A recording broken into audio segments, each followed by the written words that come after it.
India versus England T20 series में Indian team का domination देखने के बाद इंडियन क्रिकेट फैंस का मानना है कि भाई गौतम गंभीर में कोई खोट ही नहीं है। गौतम गंभीर तो बिल्कुल सुपर हिट है भाई। सूर्य कुमार यादव के साथ में देख लो सुपर हिट है, बुमराह के साथ में सुपर हिट है, लेकिन रोहित शर्मा के साथ में आते ही क्या हो रहा है गौतम गंभीर को। लोगों का सबका मानना है कि भाई गौतम गंभीर जब सूर्य कुमार यादव के साथ में कोचिंग कर रहे हैं, उन्होंने देखा जब से भाई श्रीलंका से शुरू हुआ था कारवा, वहां से भाई जब से T20 मैचेस में सूर्य कुमार यादव संभाल रहे हैं, जीतते जा रहे हैं। इवन जब बुमराह आए ऑस्ट्रेलिया में पहला टेस्ट मैच था, वहां पर रोहित शर्मा नहीं थे। वो टेस्ट मैच का रिजल्ट देख लो आप, उस टेस्ट मैच में उस एनर्जी देख लो, रोहित शर्मा नहीं थे वहां पर, ड्रेसिंग रूम की खुशी देख लो। लेकिन जैसे ही रोहित शर्मा वापस आते हैं उसके बाद देख लो आप, श्रीलंका से शुरू करो। श्रीलंका से भाई जब ओडीआई सीरीज थी, 2 मैचेस की ओडीआई सीरीज थी, वहां पर इंडिया का जो रिजल्ट रहा, जिस तरह से इंडियन टीम ने पैथेटिक गेम खेला, भले ही रोहित शर्मा की बल्लेबाजी अच्छी रही थी, लेकिन भाई साहब कहीं ना कहीं दोनों के बीच में वो कॉन्फ्लिक्ट ऑफ इंटरेस्ट, उसके अलावा जो थॉट प्रोसेस अलग अलग है दोनों का। बांग्लादेश वाली टेस्ट सीरीज घर पर हमने जीत जरूर ली थी, लेकिन उसके बाद न्यूजीलैंड ने जिस तरह का आईना दिखाया भाई, घर पर 3-0 से हरा, एक इतिहास रचा न्यूजीलैंड ने। उसके अलावा जो बेंगलोर में टॉस जीतकर पहले बल्लेबाजी करने का जो रोहित शर्मा का फैसला था, गौतम गंभीर का कुछ और मानना था वहां पर। गौतम गंभीर के हिसाब से बॉलिंग लाइनअप अलग होना चाहिए था, जो न्यूजीलैंड वाली सीरीज में बैटिंग थोड़ा अलग होनी चाहिए थी। बड़े खिलाड़ी को उसने ड्रॉप करने की बात करी थी, बोला, लेकिन रोहित शर्मा ने बोला कि नहीं, मैं बड़े खिलाड़ी के साथ में जाऊंगा। इवन जो बॉर्डर गावस्कर ट्रॉफी हुई, इंडिया ने जो 3-1 से हारी है, वहां पर बुमराह ने पहले टेस्ट मैच में कप्तानी करी, वहां पर एक मैच तो जीत गए वो वाला। उसके बाद हम एक मैच भी हमें नसीब नहीं हुआ। Adelaide pink ball test match में आपने देखा रोहित शर्मा वापसी करते हैं, उसके बाद जो अश्विन और ये सब चीजें बातें होती है, उसके बाद तीसरे मैच में अश्विन रिटायरमेंट ले लेते हैं।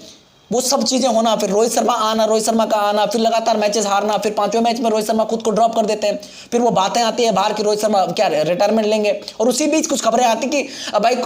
कोच गौतम गंभीर का भाई ये मानना था कि मुझे चेतेश्वर पुजारा चाहिए, लेकिन सिलेक्शन कमेटी या फिर चीफ सेलेक्टर जो बात करे अजीत अगरकर, उन्होंने मना कर दिया था, हम चेतेश्वर पुजारा नहीं देंगे आपको। उसके अलावा अर्शदीप सिंह का नाम भी आया था कि अर्शदीप सिंह मांगा गया था कि एक लेफ्ट आर्म फास्ट बॉलर चाहिए मेरे को, लेकिन रिजर्व में उन्होंने यश दयाल को रखा था, और कुछ मैच 2 या 3 मैचेस के बाद यश दयाल को भी वापस भेज दिया था। ये कुछ खबरें आई थी उसके बीच। और यार आपको याद रहेगा, पहले इस खबरों पर वापस आता है, आपको याद रहेगा जब गौतम गंभीर कोच बने थे उसके पहले कुछ 5 खबरें, 5 वो थी शर्तें थी इनकी कि भाई मुझे मेरी ये 5 शर्तें अगर मंजूर है बीसीसीआई को तो मैं कोच बनूंगा, उसके अलावा मैं कोच नहीं बनूंगा। बीसीसीआई ने सबको अनदेखा कर दिया बाकी लोगों को कि भाई नहीं गौतम गंभीर ही बनेगा, वो 5 या 10 शर्तें में रखेगा, हम उसकी शर्तें मानने के लिए रेडी है। उन्हीं शर्तों में से एक शर्त ये भी थी कि मैं किसी भी खिलाड़ी को बाहर से सेलेक्ट करके ला सकता हूँ, चाहे डोमेस्टिक खेल रहा हो, वो कहीं पर खेल रहा हो, अगर मेरी मर्जी होगी मैं मुझे वो खिलाना, तो मुझे वो खिलाड़ी चाहिए। और बीसीसीआई ने हामी भर दी थी। लेकिन ऐसा क्या हुआ कि भाई जब चेतेश्वर पुजारा चाहिए तब ये शर्त क्यों नहीं लागू हुई, तब जब अर्शदीप सिंह चाहिए तब वहां पर क्यों ये शर्त क्यों नहीं लागू हुई। मतलब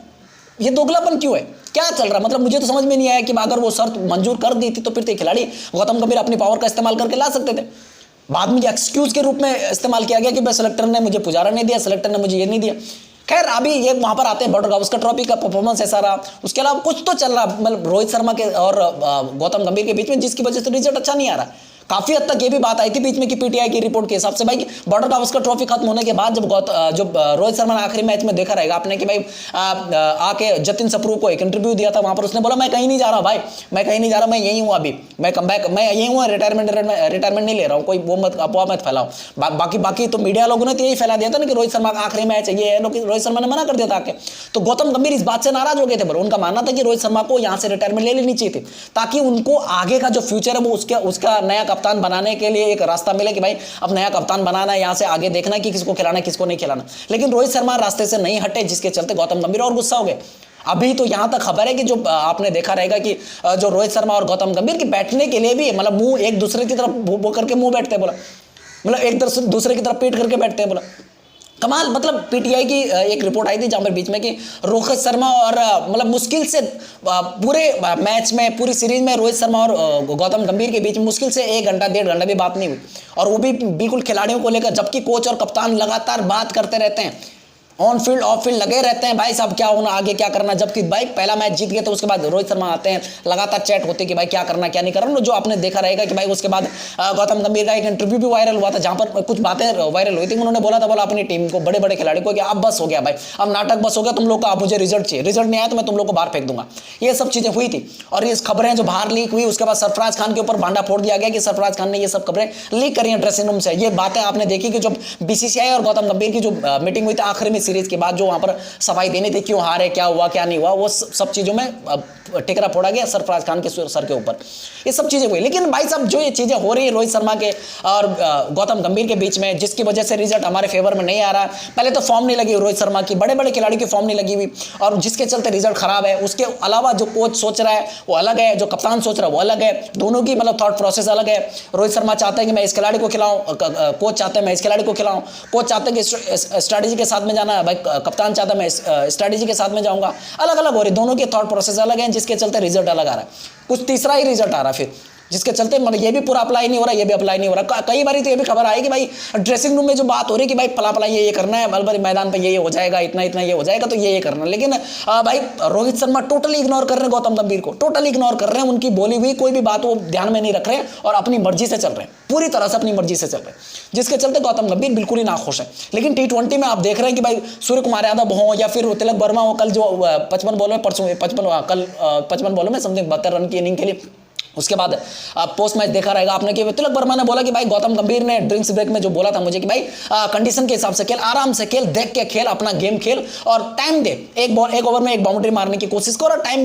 बिताएगा, रन अपने आप आएंगे। मतलब भरोसा दिया और मैं इस इनिंग का क्रेडिट गौतम गंभीर को देता हूं। लेकिन टेस्ट क्रिकेट में कोई खिलाड़ी ऐसा बोल सकता है क्या? मतलब आप देखेंगे न्यूजीलैंड वाली सीरीज में जिस तरह की परफॉर्मेंस रही, ऑस्ट्रेलिया में जिस तरह की परफॉर्मेंस रही, उन परफॉर्मेंस का क्रेडिट क्या गौतम गंभीर को कोई दे सकता है कि भाई मेरी इस परफॉर्मेंस के पीछे भाई गौतम गंभीर का हाथ है? नहीं दे सकता है ग्रुप। मतलब क्या बोलेगा यार। आप देखेंगे कि विराट कोहली की जिस तरह के डिस्मिसल रहे हैं, 8 या 9 डिस्मिसल ऐसी उनकी कि जिसमें वो बाहर चौथे पांचवें स्टंप के बॉल को छेड़ रहे हैं। एक बार भी बोला ना सुनील गावस्कर साहब ने कि गौतम गंभीर ने उतने टेस्ट मैचेस नहीं खेले, उतने मैचेस नहीं खेले जितने विराट कोहली ने खेले, जिसके चलते गौतम गंभीर उसमें रहता है कि बोले ना बोले। मतलब उस स्थिति में फंस जाते हैं कि भाई मैं इसको कैसे समझाऊं यार, ये बंदा तो मेरे से ज्यादा एक्सपीरियंस है, इस बंदे ने तो मेरे से ज्यादा क्रिकेट खेले और इस बंदे का तो मतलब ऑस्ट्रेलिया में मेरे से ज्यादा अच्छा रिकॉर्ड है, तो मैं कैसे इसको बोलूं कि क्या खेलना क्या नहीं खेलना। ये सब चीजों में फंस जाता गौतम गंभीर बोला। उसके अलावा रोहित शर्मा को लेकर भी यही खबर आ रही है कि भाई गौतम गंभीर बोल नहीं पा रहे हैं उनको कि भाई क्या गलत है क्या सही है। और रोहित शर्मा भी अपनी मर्जी के हिसाब से ही चल रहे हैं कि भाई मुझे ये करना है ये नहीं करना है। मतलब जो कोच बोल रहे हैं उस पर वो सीधे से बोल रहे हैं कि नहीं मुझे ये नहीं करना है, मुझे ये करना, अपनी मनमर्जी चल रही है। खैर इसके चलते भाई साहब अब खबर यहां तक है कि भाई साहब जो चैंपियंस ट्रॉफी है, ये चैंपियंस ट्रॉफी इन्हीं दोनों के बीच के जो कॉन्फ्लिक्ट ऑफ इंटरेस्ट है वो उसके चलते भाई साहब वो उस चीज की बलि चढ़ सकती है। उसके बाद और गौतम गंभीर को ये भी पता है कि भाई गौतम गंभीर को मालूम है कि भाई न्यूजीलैंड वाली सीरीज खराब हो गई, बॉर्डर गावस्कर ट्रॉफी खराब हो गई, श्रीलंका में ओडीआई सीरीज हार गए, मतलब ऐसे पैथेटिक रिकॉर्ड अपने नाम हो चुके हैं। उसके अलावा अब जो न्यूजीलैंड वाले आने वाली इंग्लैंड वाली जो आने वाली जो टेस्ट सीरीज है वहां पर बहुत इंपॉर्टेंट है किसको खिलाना है किसको नहीं खिलाना है। भले कि चीफ सेलेक्टर अजीत अगरकर का मानना है कि नहीं अभी रोहित शर्मा और खेलेगा, भाई रोहित शर्मा ही कप्तान रहेगा, लेकिन कोच क्या उस बात से सहमति रखते हैं? कोच क्या बोलते हैं कि भाई नहीं मैं रोहित शर्मा को ड्रॉप कर रहा हूं, मुझे कप्तान नहीं चाहिए, मैं बुमराह के साथ में जाने वाला हूं या मैं विराट को कप्तान बनाने, ऋषभ पंत को कप्तान बनाने वाला हूं। फ्यूचर देखने वाला कि नहीं देखने वाला। अगर तो रिजल्ट भाई इंग्लैंड में भी अच्छा नहीं रहता या फिर चैंपियंस ट्रॉफी भी हार जाते हैं, इंग्लैंड भी रिजल्ट अच्छा नहीं, तो भगवान न करे ऐसा कुछ हो, अगर ऐसा कुछ होता है तो भाई साहब गौतम गंभीर के ऊपर भी संकट के बादल छा जाएंगे। गौतम गंभीर की मतलब कोचिंग पर भी सवाल उठेंगे और लाजमी सी बात है कि बीसीसीआई किसी की सगी नहीं है गुरु। भले कि बीसीसीआई ने ढोल लगाड़ों के साथ में गौतम गंभीर को लाया था, लेकिन गौतम गंभीर को बाहर धक्का मारने में भी उनको टाइम नहीं लगेगा, क्योंकि भाई रिजल्ट उस तरह के नहीं है, लोग एक्सेप्ट नहीं कर पाएंगे इस चीज को। और बीसीसीआई भी नहीं चाहेगी कि भाई यार एक टीम जो T20 ओडीआई और टेस्ट में नंबर 1 पर थी जब गौतम गंभीर आए थे, आज सिर्फ T20 में नंबर 1 पर है। ओडीआई में आपने लगातार 2 test matches ODI matches Sri Lanka में हारे, उसके बाद अभी इंग्लैंड के साथ में 3 मैचेस है, उसके बाद चैंपियंस ट्रॉफी है। और अगर ये रिजल्ट अच्छा नहीं रहता, जबकि ओडीआई में हमारे सबसे अव्वल दर्जे की टीम है, ऑस्ट्रेलिया ने भले ही 2023 का ओडीआई वर्ल्ड कप जीत लिया था, लेकिन टीम अगर देखेंगे कंपेयर करेंगे तो हमारी टीम बहुत अव्वल दर्जे की लग रही थी। 10-11 मैचेस हमने ऐसे जीत लिए थे मक्खन की तरह। तो भाई सब टीम वही है, वही सेम टीम है जो हमारे अभी चैंपियंस ट्रॉफी में उतरने वाली, लेकिन परफॉर्म कैसे करते हैं, क्योंकि ड्रेसिंग रूम कैसा है वो डिपेंड करता है कि ड्रेसिंग रूम कैसे हैंडल किया जा रहा है। आपने देखा रहेगा बीच में संजय मांजरेकर साहब ने बोला था कि भाई कहीं ना कहीं मुझे क्या लग रहा है कि ड्रेसिंग रूम में वो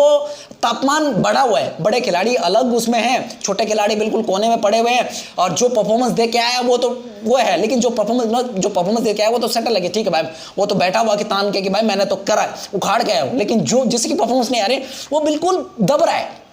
जबकि ऐसा नहीं होना चाहिए, जिसकी परफॉर्मेंस है उसके साथ में कोच को बैठना चाहिए, कप्तान को बैठना चाहिए कि भाई कोई बात नहीं, आज नहीं तो कल आएगा, तेरे को एक मौका और देंगे, 2 मौके और देंगे। लेकिन ऐसा नहीं हो रहा है। बड़े खिलाड़ी अपने कॉलर खड़े करके चल रहे कि मैं तो बड़ा खिलाड़ी हूं, क्या हुआ मैं फेल हो गया तो। उसके अलावा छोटे खिलाड़ी दब रहे हैं।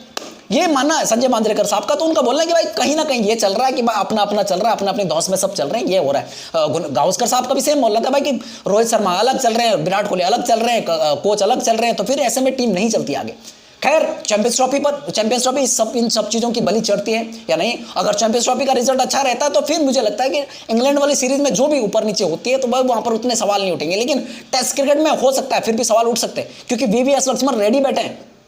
कुछ खबरें आई थी बीच में, एक एएनआई की रिपोर्ट थी जहां पर यह बताया जा रहा था कि भाई अगर तो इसी तरह का रिजल्ट टेस्ट क्रिकेट में रहता है गौतम गंभीर का, जिस तरह का आपने देखा 9 टेस्ट मैचेस रोहित शर्मा के साथ में रहे, जहां पर 6 हारे हैं, एक ड्रॉ किया है समथिंग, एक ड्रॉ किया और 2 नहीं एक जीता है समथिंग, 2 बांग्लादेश वाले जीते हैं, एक ड्रॉ 2 जीते हैं और 6 हारे हैं, 3 न्यूजीलैंड के सामने, 3 और ऑस्ट्रेलिया के सामने रोहित शर्मा की कप्तान में। तो ये उनका मानना है कि भाई साहब सीधी सी बात है कि भाई यहाँ पर अगर ये सब चलता रहा कि टेस्ट क्रिकेट में ऐसे ही ये वो रेस रही गौतम गंभीर की, तो भाई वीवीएस लक्ष्मण को बीसीसीआई टेस्ट क्रिकेट का कोच बना देगा और ओडीआई और T20 का कोच रहेंगे, व्हाइट बॉल क्रिकेट का कोच रहेगा फिर गौतम गंभीर।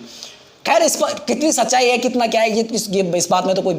मैं प्रॉपर तरीके से बता नहीं पाऊंगा कि भाई ये बात सच है नहीं है, लेकिन इस बात में सच्चाई जरूर है कि भाई रोहित शर्मा और गौतम गंभीर के बीच में दूरियां हैं, बैठ नहीं रहे हैं दोनों भी, दोनों की थॉट प्रोसेस अलग है, दोनों का सोचना अलग है, दोनों अलग अलग तरीका का सोच रहे हैं, क्योंकि अगर समान सोचते तो भाई रिजल्ट कहीं ना कहीं इर्द गिर्द तो आते, कम से कम 9 टेस्ट मैचेस बहुत होते हैं यार। 9 टेस्ट मैचेस में अगर आप 6 टेस्ट मैच हार रहे हो और वहां पर उस वक्त हार रहे हो जब आपकी टीम भाई साहब एक नंबर 1 टीम थी, आप WTC फाइनल की रेस में सबसे आगे थे, आप सबसे पीछे आगे खड़े हो गए, तीसरे चौथे नंबर पे आ गए। आप भाई टेस्ट क्रिकेट की रैंकिंग देखेंगे तो नंबर 1 पर थे, आप अब दूसरे तीसरे नंबर पर हो। तो मतलब लगातार आपके इतनी गंदी परफॉर्मेंस यार, आप घर पर हार रहे हो, आपकी टीम इतने क्या चेंजेस हो गए कि मतलब कि आप घर पर 3 मैचेस लगातार एक न्यूजीलैंड जैसी टीम से जो श्रीलंका से मतलब बुरी तरह से हार करके आ रही है। तो ये सब चीजें हैं, सवाल हैं, काफी सवाल हैं गुरु। खैर यार मैं चाहूंगा कि भाई इस सब की जो भी है रोहित शर्मा रोहित के चलते जो फैंस बोल रहे हैं कि भाई गौतम गंभीर सूर्य कुमार यादव के साथ में सुपर हिट है, बुमराह के साथ में सुपर हिट है, लेकिन रोहित शर्मा के साथ में ऐसा क्या हो रहा है, और इन्हीं बातों की बलि ना चढ़े हमारी चैंपियंस ट्रॉफी। मैं चाहूंगा कि वहां पर अच्छा खेले टीम और भाई कोचिंग भी अच्छी हो, ड्रेसिंग रूम शांत रहे।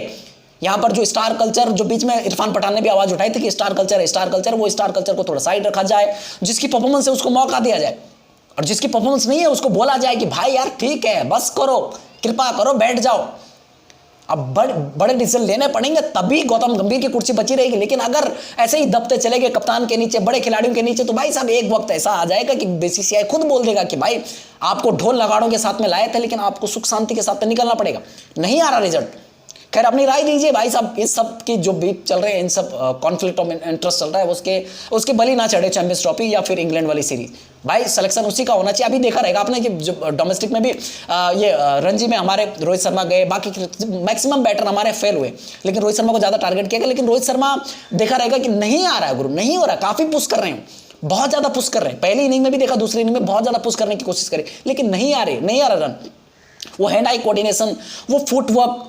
मतलब वो जो पुल शॉट वो इजीली मार लेते थे ना, वो उस पर फंस रहे हैं। तो समझ रहे हो आपकी भाई हैंड आई कोऑर्डिनेशन में मतलब होता है, फर्क आता है एक एज के बाद, तो वो एक्सेप्ट करना पड़ेगा। उसके अलावा भाई आगे देखने वाली बात है कि क्या होता क्या नहीं होता। खैर अपनी राय दीजिए, जिस तरह की बातें निकल करके आ रही, जिस तरह की चीज़ें चल रही हैं, और बाकी तो भाई इंग्लैंड वाली जो T20 सीरीज चल रही है वहाँ पर टीम इंडिया का डोमिनेशन आप देख ही रहे हैं, यंगस्टर क्या तहलका मचा रहे हैं, जबरदस्त खेल रहे हैं। खैर अपनी राय दीजिएगा, और अगर वीडियो पसंद आता है तो लाइक शेयर सब्सक्राइब करके जाना, चैनल पर नहीं। ठीक है, जय हिंद, जय भारत।